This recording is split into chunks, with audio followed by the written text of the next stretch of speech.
ஜனநாயகன் வழக்கு சார்பான ஜட்ஜ்மெண்ட் இப்போ இன்னைக்கு வந்துருச்சு. தெளிவாக சொல்லிட்டாங்க. ஜனநாயகன் ரிலீஸ் ஆகுறதுல இன்னும் சிக்கல் இருக்கத்தான் செய்யுது.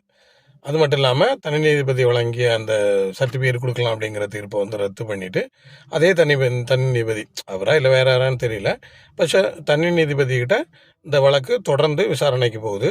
தயாரிப்பு தரப்புலையும் சென்சார் போர்ட்லையும் அவங்கவுங்க வாதங்களை வச்சு மீண்டும் விசாரணை எல்லாம் முடிஞ்சு அவங்க கொடுக்கக்கூடிய ஜட்ஜ்மெண்ட் படி தான் சினிமா ரிலீஸ் ஆக போகுது. இதில் இன்னொரு விஷயம் என்ன பார்த்தோம்னா, இந்த சினிமா இந்த அளவுக்கு இழுபறிக்கு காரணம் அரசியல் அழுத்தமோ விஜய்க்கான தனிப்பட்ட முறையிலான பிரச்சனைகளோ இல்லை அப்படிங்கிறது ஆல்ரெடி ப்ரூவ் ஆயிடுச்சு. இது தயாரிப்பு தரப்பில் இருக்கக்கூடிய மெத்தன போக்கும் அலட்சிய போக்கும் தான் இதுக்கான காரணம். இல்லைன்னா அந்த ஒரு சினிமாவை நம்ம பொங்கல் நாள்லேயே கண்டு மகிழ்ந்திருப்போம். இப்போ ஏறக்குறைய ஒரு மாதம் முடிய போகுது. இதை விட எல்லாத்தையும் விட பெரிய வருத்தம் தரக்கூடிய விஷயம் என்னென்னா, முதல் முறையாக விஜய் அவர்கள் அவருடைய சினிமாவுக்கு வசனம் எழுதியிருக்காரு. அந்த சினிமாவை பார்க்கலாம் அப்படின்னு பார்த்தோம். அவருடைய வசனங்கள் எப்படி இருக்குன்னு நம்ம மேடைகளில் பார்க்குறோம். அது சினிமாவில் எப்படி இருக்குன்றதை பார்க்கலாம்னு காத்திருந்த எல்லாருக்குமே ஒரு பெரிய அதிர்ச்சியாக தான் இருக்குது.